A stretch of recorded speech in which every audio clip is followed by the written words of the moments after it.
do feel fine. I hope you do too. Hi, guys. Pastor Steve here with my apologies straight out of the gate. If you're a subscriber of mine and you clicked on, I know that I have not been making as many videos as I used to simply because, as I've explained to you many times, I just don't have as much time. I am actually a real pastor of a real church, and I really have a life. And that's what I'm going to talk a little bit about today, my personal experience. But if you do want to stay in touch with me and you want to keep current on current Christian commentary and news, just simply go to my Facebook page. I'll throw a link on the description here.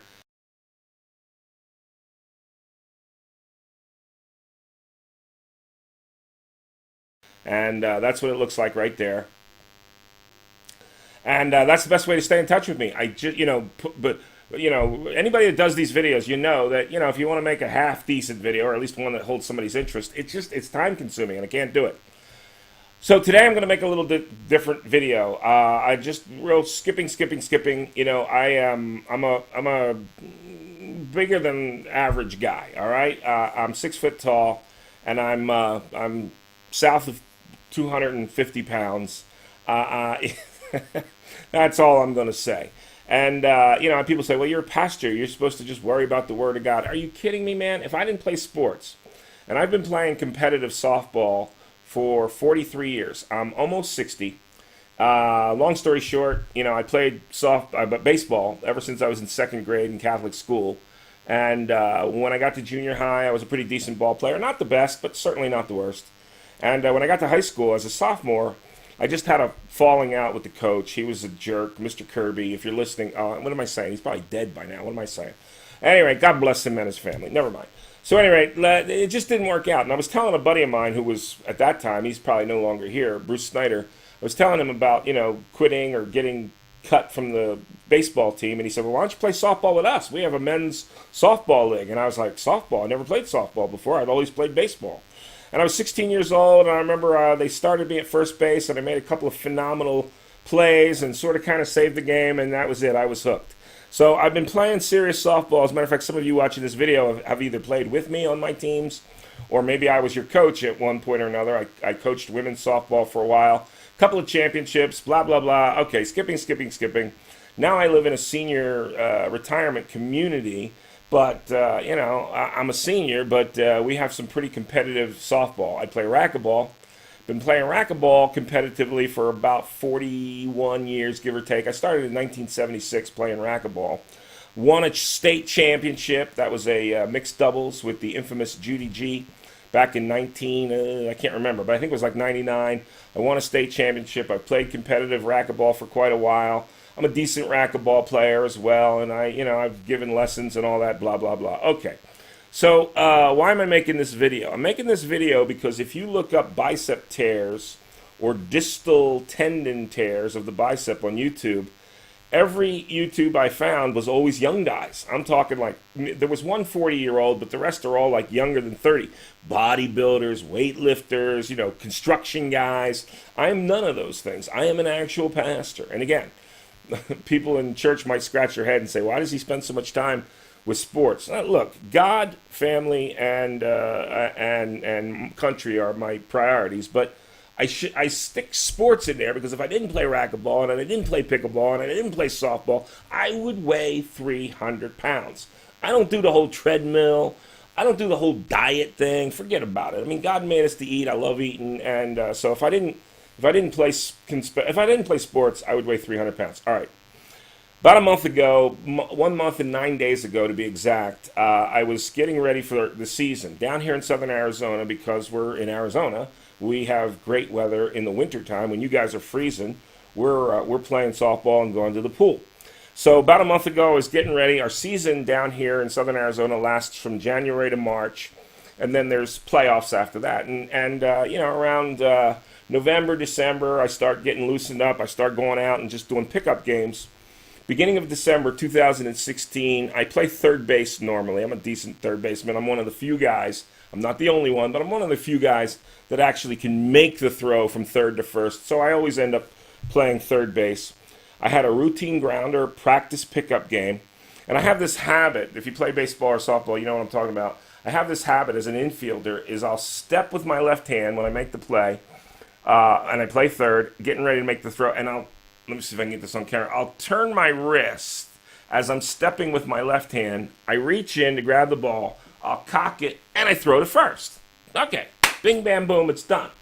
So I make the play, routine grounder, and I simply turn my wrist and let me see if I can get this on camera here. Right here in my left arm, this is my right arm, but right here, it just pops. And I felt like crying. It hurt like the dickens.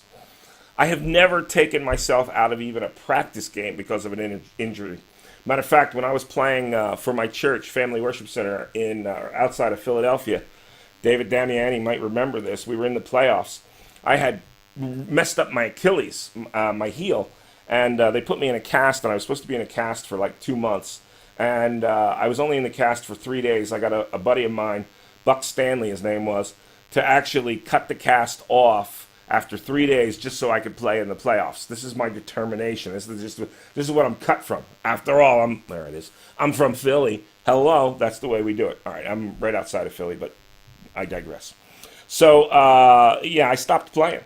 And I went to the emergency room because the darn thing hurt so bad. And I'm going to show you pictures. This is the original bruising from a month ago.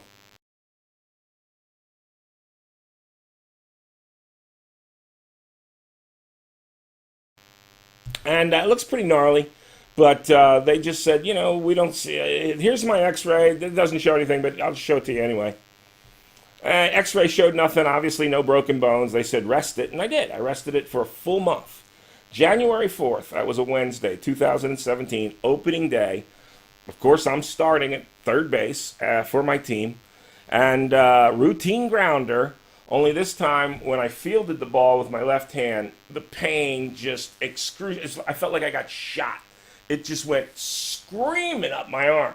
As a matter of fact, it hurt so bad, I literally did a pirouette. I did a 360 because of the pain, and then I realized my brain told me, you got to make the throw to first. So I threw to first. I actually got the guy out, and I said to the shortstop, Jim Larson. I don't think I've ever played with him before. I've known Jim for a couple, 2-3 years. But I said, I can't move my arm. And he laughed. And then all of a sudden he realized I was being serious. And so I played. That was a doubleheader. I played the whole game, as it turns out, because I ended up going to the orthopedic 4 days ago. I don't know if you can see, but I'm going to show you here. You can see the discoloration all in through here. It's actually much worse. It doesn't look too bad here on camera, but you can see all that residual blood in there and everything. And bottom line is, I went to the orthopedic specialist. If you do think you have a distal tendon tear or a bicep tear, do not go to a run-of-the-mill orthopedic guy if you can help it. Try and find a specialist. And that would hold true with your knee, your ankle. They've got everything nowadays. Your neck. They're specialists for everything. So I went to an elbow specialist 4 days ago, and he does some tests. And when a guy makes a muscle, you got this thing in here. It's kind of hard. That's the tendon that pulls the bicep and does the thing. Now I'm not showing off, but I'm just trying to show you. You really can't. There's not much of a difference. I'm starting to see a difference. This one is looking a little bigger than this one. I'm starting to atrophy already because I got nothing in this. Oh, you can see the bruising there pretty good. Okay, so I got nothing. So the doctor says to me, it's one of two things. You can either have surgery and, you'll be fine. In a year, you'll be back to 100%. Or if you don't have the surgery, you'll end up losing 60% of your muscle tone. And I'm like, wow. And here's the thing. Like I said, on these videos, I'm only seeing younger guys. Whether it just, I've never seen an older guy. I'm almost 60 years old, and I've never seen an older guy. So this is kind of why I'm making this video, to walk you through the stages. I'm going to have the surgery. I had the MRI today, and I might as well tell you, you're going to need an MRI. It's not fun. You're inside a coffin if you've ever had an MRI. You don't want to use the open MRI because it's just not as clear. And you're in these most ungodly, uncomfortable positions, and you can't move. If you move, just like this, just a little bit, they got to start the whole thing over. And generally, the technician will only give you 3 strikes and you're out. So I didn't move, and she said I was the only one that ever had this distal tendon tear, bicep tear, that actually made it through in the first time. So it's like 18 minutes of pure agony. It is what it is. So I'm going to have the surgery in 3 days.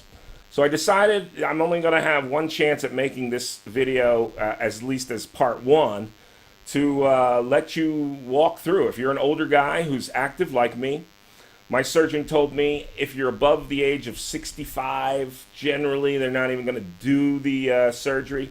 I did talk to a couple guys at practice the other day, and they said, they did not have the surgery, and sure enough, they just don't have the strength. Well, I've always been, I used to be a cop, and I've always been a little stronger than the average guy.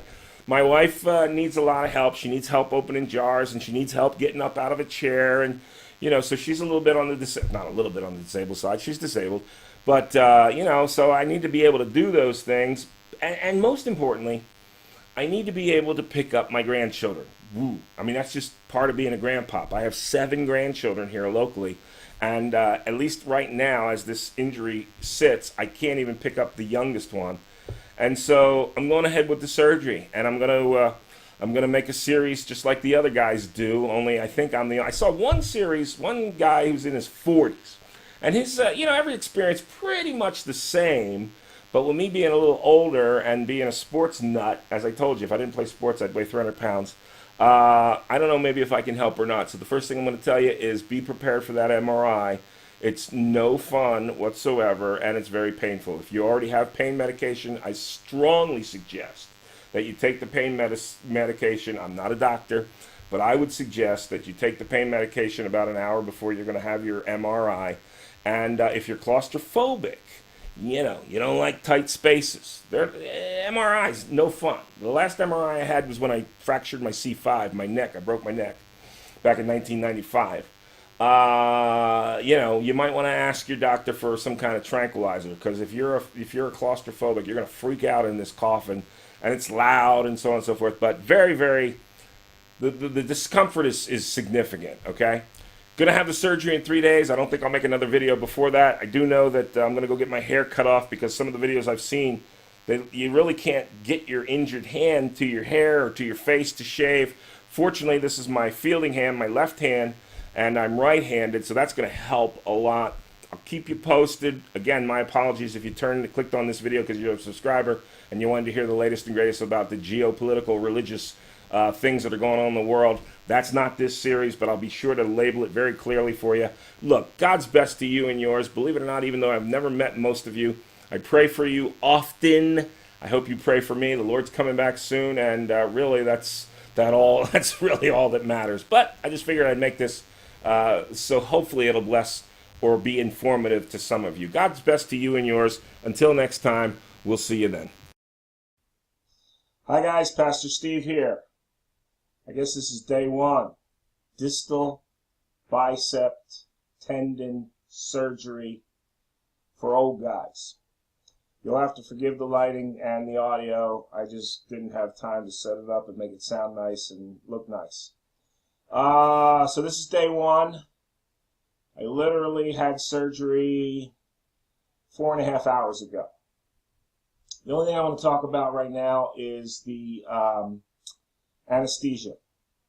As you can see, I'm going to have to stand up for this. Sorry about that. But as you can see, I can move my hands. I'll talk about. Let me try and move my thumb. Yeah, there we go. Okay, that's it. Half cast.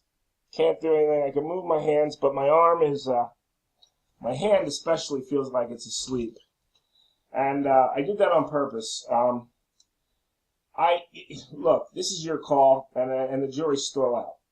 You have really 2 types of anesthetic for a surgery like this: general and local. I chose the local because it involves what they call a nerve block.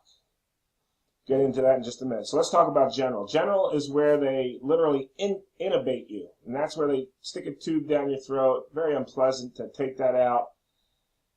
I've never had it done, and I really don't want it. I didn't want it done, so I had a talk with my doctor and had a talk with the anesthesiologist, who was great, by the way. His bedside manner, wonderful. He really cared.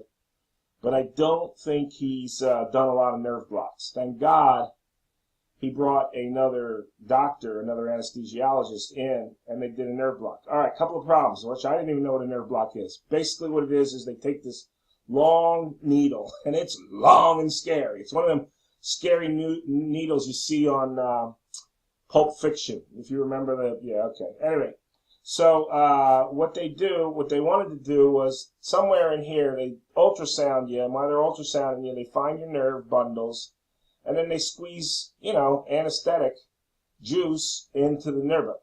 But the doctor was not comfortable because he said, you're just too muscular. I don't work out. I don't lift weights or anything. I'm just a big guy. I'm 6 foot, little north of 250 pounds. But I play a lot of sports. It's the whole reason why I'm doing this. I talked about that in video 1. So here it is. It's been not quite 4.5, 5 hours. And my arm, let me see if I can do this. My arm is, it's as, I see myself touching, but I really can't feel it. The good news is I have movement, which means there's no nerve damage, which is cool. Hurts like a bugaboo. Right here, whatever that muscle is called that goes down to your wrist, I haven't even been using it, and it is fatigued. Once again, sorry about that. Okay, so my anesthesiologist was just not as good at the nerve block. So he didn't even want to try to go in here, which means he had to go in like here in my upper arm, near my armpit. And, okay, it hurt. It hurt. I bared the pain. The pain was a 10. No, that's kind of reminded me of CIA torture. Not that I've ever been tortured, but if I was a CIA agent and wanted to torture somebody, that's a good way to go because it hurts so bad. My poor wife, she sat there and watched, and I just gritted, and because I didn't want to be intubated. I don't know whether I have a phobia about that. You can see this is just where they put the IV. Obviously, my other arm, no big deal. All right, so I get into surgery, and the nerve block was taking effect. My arm was starting to go to sleep. But when the surgeon got in there, they're all about business. They got to crank out these surgeries, or they're not able to pay for their yachts and their vacation islands and so on and so forth. So he starts making the incision, cutting into me, and it was pretty bad. They said, "How bad's your pain?" I said, "Right now, what you just did?" I said, "That was a 9." He said, "Yeah." He looked at the doctor. They put a mask on me. Boom, I went to sleep. So was it the right decision or not? I tend to think if I would have had an experienced anesthesiologist with, that just routinely does nerve blocks, I probably would have been okay. So bottom line is, I wake up in the OR. They're like, "Wake up, wake up, wake up." It was about an hour and 15-minute surgery because, I don't want to gross you out, but my tendon had crawled way up into my shoulder, and it is so sore right here. I feel like I'm just fatigued. It's the muscle strain is incredible here. The nerve block has knocked that out. So they gave me pain medication, pain meds. My arm is completely numb. This is probably the way it should have felt going into the surgery, because my arm is dead. I mean, I can move my fingers. I'm happy about that. Praise the Lord for that. But this is probably how it should have been. And they give you the nerve block like 20 minutes before you go in the OR. So it certainly wasn't enough time for it to take effect. Maybe this will help me tonight, because right now, after having pain meds at the hospital, and that's it, about an hour ride home, right now I can say that I am basically, my pain is less than a 1. It's probably about a 3/4. It's the discomfort level was a 10. Coming home, pain level was probably a 7 or an 8. So here's the reason why I'm making this video today, day of surgery. Obviously, I promised you I would. If you go to sleep right away and just let them intubate you, you'll wake up. They'll give you some pain meds. I think the pain is, and from all the video, and this is why I'm making this YouTube video, because nobody else that I know of has had this surgery on YouTube, or at least done this, that's as old as me. There was one 40-year-old guy, I told you about him. Anyway, so here's the deal. You get intubated, you go to sleep, you don't feel anything.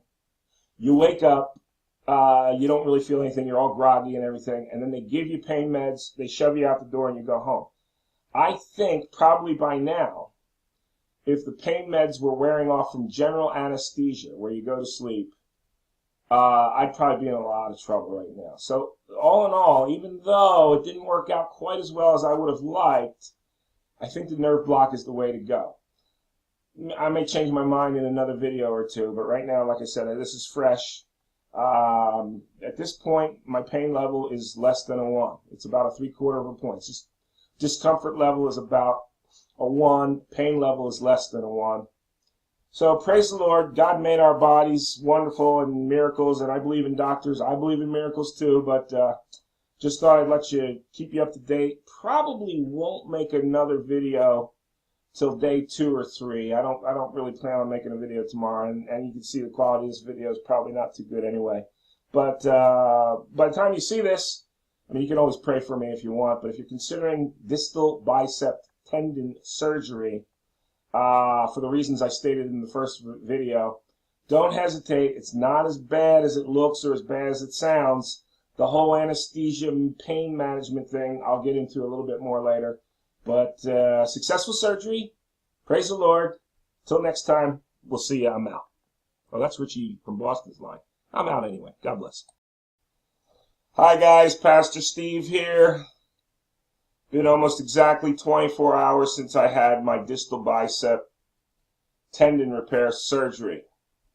Not a lot of fun, obviously. This is going to be a short video.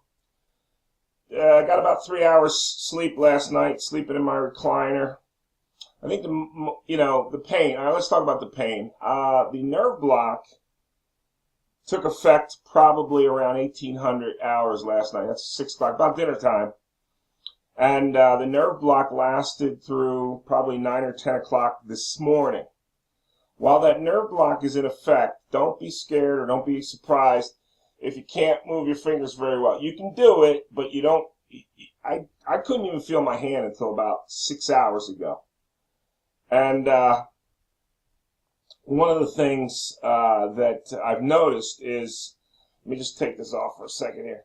One of the things I've noticed is that these muscles here, from the top of my wrist, on the top of my hand, obviously the incision's right in here somewhere. I don't know yet. I'll find out in a week. But moving your fingers, there's got to be like a backup set of muscles or tendons or something. I don't know. Anatomy is not my strong suit. One of the few things I'm not well versed in. But moving your fingers, thumb to, there it is, puts an incredible strain on whatever is your backup here, whether it's a tendon. I'm guessing it's a muscle. It's really fatiguing. But just keep them wiggling. Much harder now that the nerve block is worn off completely. This is no problem whatsoever and causes no pain. It's a funny feeling because you're using different muscles here, and these muscles will fatigue very quickly. But I'm finding that the more I'm doing it, and again, it's only been 24 hours, pain level with medication, virtually my pain is about a 2. My discomfort level is about maybe less than a 1. I laid ice on top of, this is a half cast, so it's plastered down here where the incision is, and then nothing but wrap and gauze on top. That's pretty standard. That's pretty much what I've seen in the other videos. I do want to talk to you about one of the pain meds my doctor gave me. And, I'm a pastor. I'm a real pastor, a real church. So I shouldn't use the word miracle lightly. But you know what? I believe that God still heals today. I know he does. But he also uses doctors. So if you ever hear a pastor tell you to, not take your medicine, that's a lack of faith. Find a different church. I've seen God heal many times. He's healed me many times. But this is just one of those things. It is what it is. And some people suggested maybe I should lay off the softball. I've been playing competitive softball for 42 years. if I didn't play it, I think I already mentioned this, I would weigh 300 pounds. But I digress. I already covered that. But I do want to talk to you about Ketorolac. Ketorolac, I think. Ketorolac is almost like a miracle drug. It is, they won't, for whatever reason, they don't give it out a lot. It's non-narcotic and it's non-steroid. But, if you Google Ketorolac, if you can, push your doctor to, give you, 5-day supply. That's really the most that they'll recommend it. And I'll tell you where you're going to need it. If you have a nerve block, you're going to need it today. I took one Ketorolac today, and I'm doing good. My pain level is like almost none. If this continues, by tomorrow I probably won't have any pain at all. Took a shower this morning. That was a trip. Had to get the whole arm. You don't want to even come close to getting this thing wet. My instructions said 4 days before I could take a shower. Yeah, right, as if I'm going to listen to that. Man, I'm one of these guys, I got to take a shower every day. I don't feel right if I don't. So, if you have a nerve block, and you're lucky enough to have a doctor give you Ketorolac, you're not going to need it the first day for sure. And then when the nerve block wore off today, I took one today, and no pain. My plan is, if I have to take one tonight, I will, to get to sleep. I slept in my recliner about 3 hours last night, and I feel fine. I just want to watch TV. The most frustrating part is, my wife's disabled, and I'm doing all this so that I can continue to help her. I literally have to help my wife get up out of chairs most of the time. I have to open all the drawers for her. It's just one of those things. And so for me to lose 60% of my strength in one arm, pretty significant life-changing event in our life. So that's why I decided to go with it. Rehab should start in about, I hope, 4 weeks or so. I'll talk to the doctor in a week when I get the stitches out. Back to this Ketorolac. If you're fortunate enough, or if you can, ask your doctor for 5 days worth, a couple days worth, whatever. That pill, non-narcotic, non-addictive. There's no high to it whatsoever. I guarantee you that. But it just, after you take it, an hour later, 10 milligrams, you have no pain. If you have joint pain, muscle pain, which my upper arm here, I think I told you this on another video, it almost feels like my doctor crawled up in there and pulled the muscle down. It's so strange. Not too bad today. So, day 1, 24 hours. Not sure that I'm going to make a video every day. I don't see why. But so far, so good. The main thing I would tell you is, take your time. Every little task just becomes a thought process. Okay, how am I going to put the toothpaste on the toothbrush? How am I going to pour my stuff in my coffee? How am I going to, grab the controls and change the controls? I had 3 of my grandchildren over today. Mamma mia. Love them to death, but, can't hold them. So it's like, and they expect me to do all the fun stuff, chase them around and do all that stuff. Yeah, not so much. But so far, so good. The Lord is good, and He's been good to me. Forgot one thing. And so if you can notice the edit that I'm going to splice this in, I'll splice this in for you. I forgot one thing. So these slings that they give you, a lot of strain on your neck. It really just doesn't help with comfort. Let me see if I can get this camera down here a little bit. So I'm going to come up with something better. But as you can see, I've got the sling, which puts a lot of strain right in here, and it's just really uncomfortable. And I'm having some discomfort here because I just can't. I need to have this just a little bit more elevated. So I just took an old belt and I looped it around my other shoulder, and I just rested in there, and oh my gosh, feels so much better. So if the sling isn't doing it for you, I'm going to come up with a better concoction by the end of this series. But right now it's just an old belt. All the weight now is on the belt. The problem, and this is what you got to be careful of, is that I have no way yet of attaching this. So if it slips off, even though it's only going to be about an inch that my hand's going to fall, it's going to kill me. So what I do is, as I'm walking around the house, I sort of just keep this hand here, and I'm noticing that this belt is constantly trying to slip off. And God forbid it should slip off and I should drop that inch and a half. That will cause me a significant amount of pain. and I'll be cataracting it and Percocetting it like no tomorrow. But I found, walking around with the grandkids, that if I just keep my hand here as sort of like a warning or a safety, I should be good shape. Had to add that in, and now I'll say goodbye and I'll say God bless because I already recorded that. Lot of tiny little blessings that you'll probably hear me talk about in my sermons in the coming weeks. Taking this Sunday off, not going to be able to preach. Going to have a good friend filling in for me, but Ketorolac, that's what I wanted to tell you about.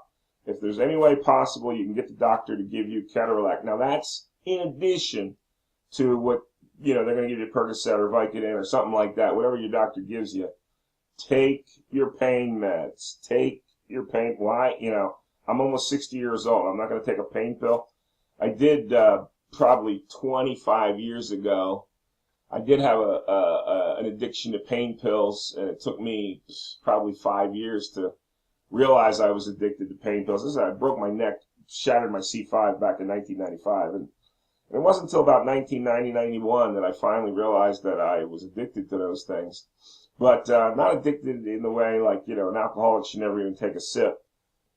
I don't think that I took a Percocet today, didn't take any yesterday, so I don't think that I'm addicted, and I'm not going to deny, I'm not going to put myself through this pain. Life's too short. Anyway, God bless you. If you've had this surgery, I hope these videos are helping you in one form or another.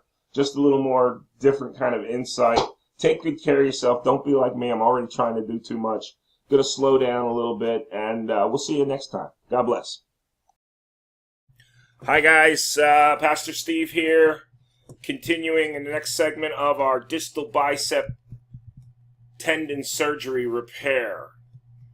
Thanks for being on this journey. Okay, so this is day 11. Here I am, day 11. There's the scar right there. Nasty. Looks like I got a little grandma arm thing going here, so obviously I've got some atrophy.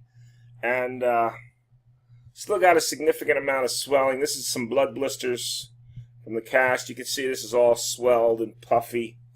Pain-wise, discomfort-wise, the only trouble I'm having still is some nerve damage in here. It is a lot less than it was 2 days ago.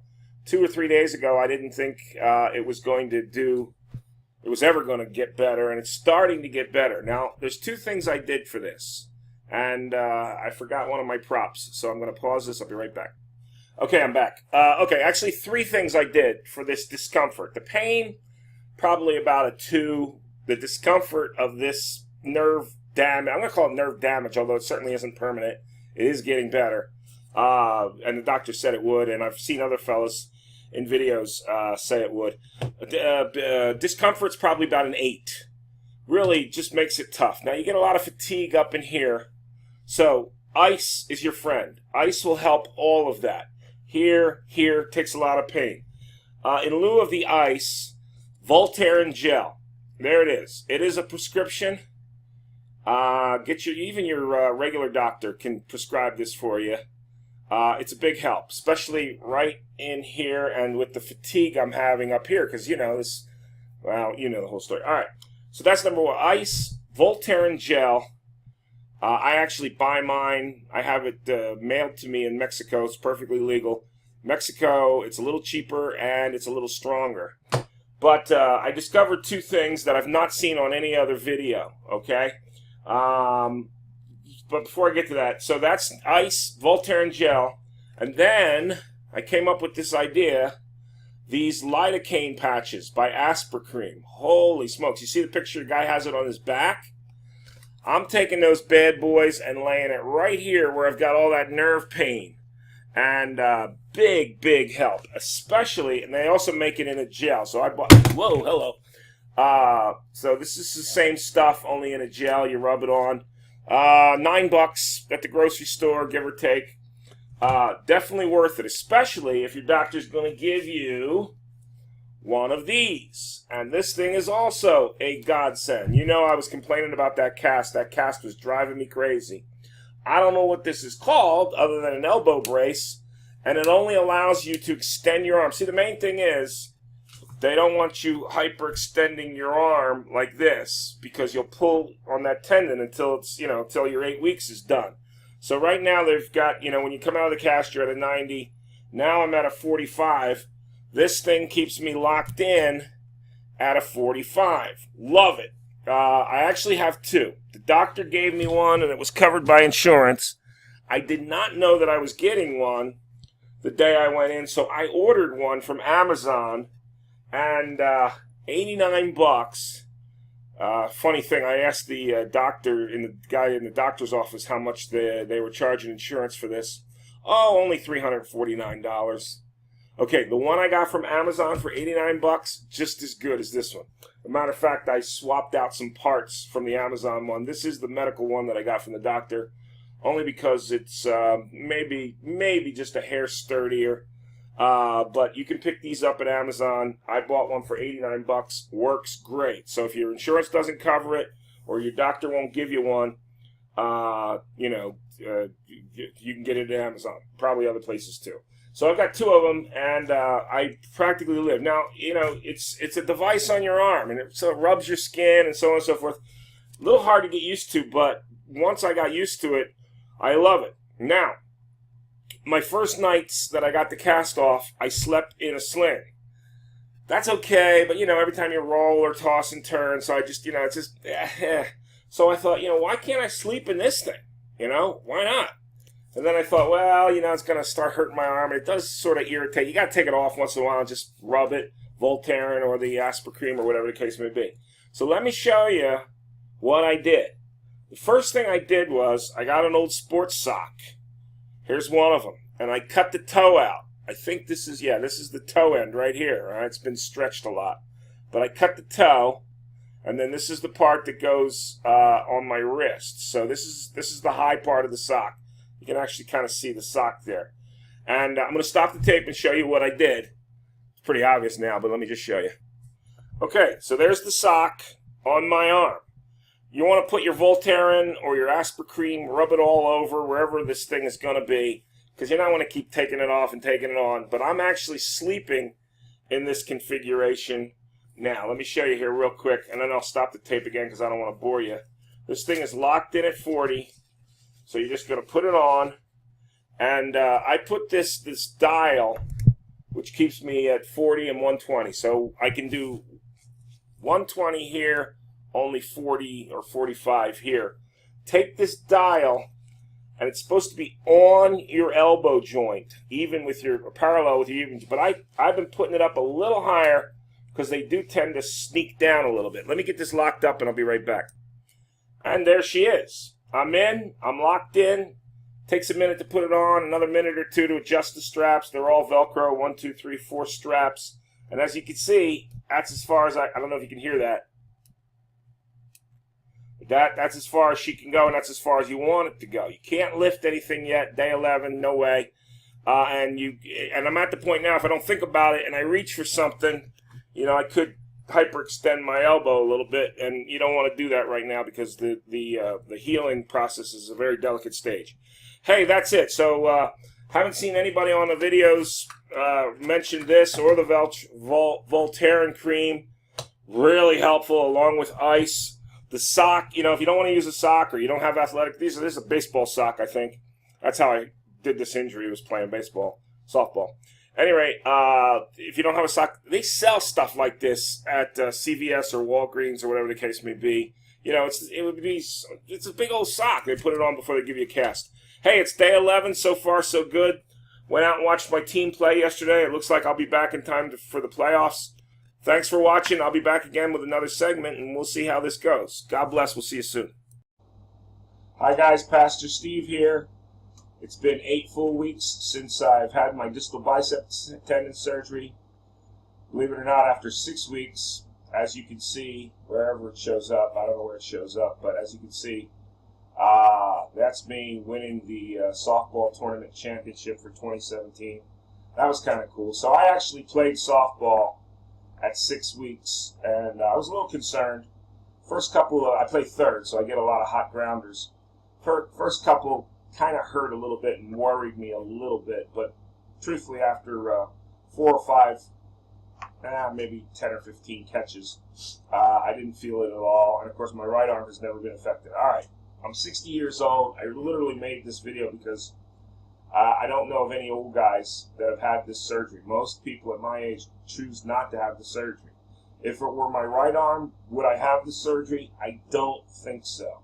But I can't make up my mind for you. You know, your mind for you. Yeah, I'm active. I play sports. I play softball, obviously. I play racquetball. I play pickleball. And most importantly, I have 7 of my 11 grandchildren live here locally. I'm lifting with them and wrestling around with them and picking them up all the time. So that was one of the reasons that went into me deciding to do the surgery. If it were my right arm, if it ever, God forbid, in the future were to happen to my right arm, I don't think I'd do it. So that's my journey. It's over. It's done. I'm lifting weights. I'm back to normal. Like I said, a little bit of residual nerve pain right here. I don't really have any feeling here yet, but it doesn't interfere with my lifestyle, so that's cool. Distal bicep tendon surgery for old guys. Look into your physician. Make sure he's done many of these. My guy up in Tucson said he does about 6 of these a month. That was good enough for me. Did a good job. God bless, man. I appreciate you walking on this journey for me. I'd like to say it was fun, but it really wasn't. But God's blessings to you and yours, and we'll see you next time.